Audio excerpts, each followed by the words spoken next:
100 शब्द प्रति minute. Ready, start. प्रदूषण ही समस्या आहे. हे दिवसेंदिवस वाढतच आहे.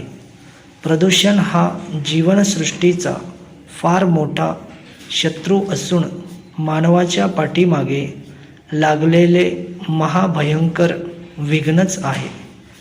ध्वनी प्रदूषण व जल प्रदूषण असे प्रदूषणाचे मुख्य प्रकार आहेत. ज्यावेळी नैसर्गिकरित्या केर कचरा, सांडपाणी इत्यादी नष्ट करण्याचे प्रयत्न संपतात त्यावेळी प्रदूषणाचा प्रारंभ होतो. घराघरातून उदाहरणार्थ खराब भाजीपाला, वापरलेली पाने, मोठ्या प्रमाणात हल्ली साखर कारखान्यातून बाहेर सोडली जाणारी मळी, तसेच लहान मोठ्या कारखान्यातून धुराड्याद्वारे बाहेर पडणारे वायू, मोटारीचा धूर, पाण्यात सोडली जाणारी वाया गेलेली रसायने, मोठमोठाले कर्कश आवाज, त्याचप्रमाणे त्यामुळे होणारे आघात, शास्त्रज्ञांनी प्रयोगादाखल केलेले वैज्ञानिक स्फोट, त्याचप्रमाणे ज्याला आपण दिवाळी म्हणतो त्या दिवाळीत मजा म्हणून शोभेची दारू उडवितो, त्यापासून निर्माण होणारे दूषित धूर इत्यादी अनेक प्रकारच्या कारणांमुळे प्रदूषण निर्माण होते आणि सर्वांचा परिणाम आज मानवी जीवनावर तसेच सजीव प्राण्यांवर दिसून येतो. औद्योगिक कारणामुळे वायू प्रदूषणाची झपाट्याने वाढ होत असून ते धोक्याची सीमा ओलांडून जात आहे. परिच्छेद. ज्याप्रमाणे वायू प्रदूषण त्याचप्रमाणे जल प्रदूषणही वाढत आहे.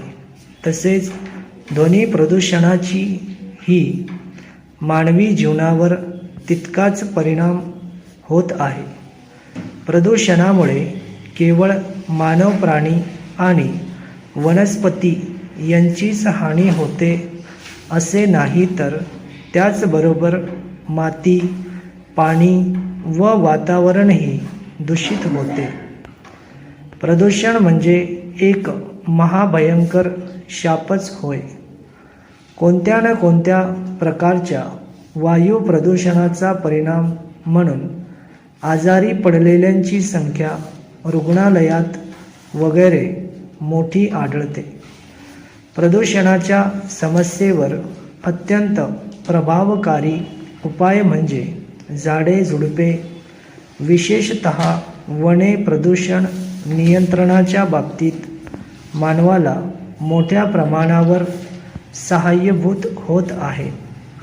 या बाबतीत वृक्षांचा आपल्याला उपयोग होतो. वृक्षामुळे ध्वनीला अडथळा निर्माण होतो आणि त्याची तीव्रता बऱ्याच प्रमाणात कमी होते. परिच्छेद.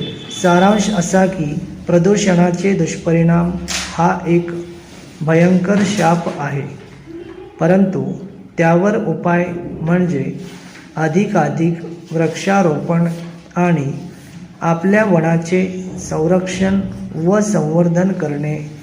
आपल्या जीवनमानाचा दर्जा अधिक उंचावण्यासाठी आणि आपले जीवन निकोप व आनंददायक होण्यासाठी तसेच राष्ट्राच्या विकासासाठी आज वृक्षांची अत्यंत गरज आहे. स्टॉप.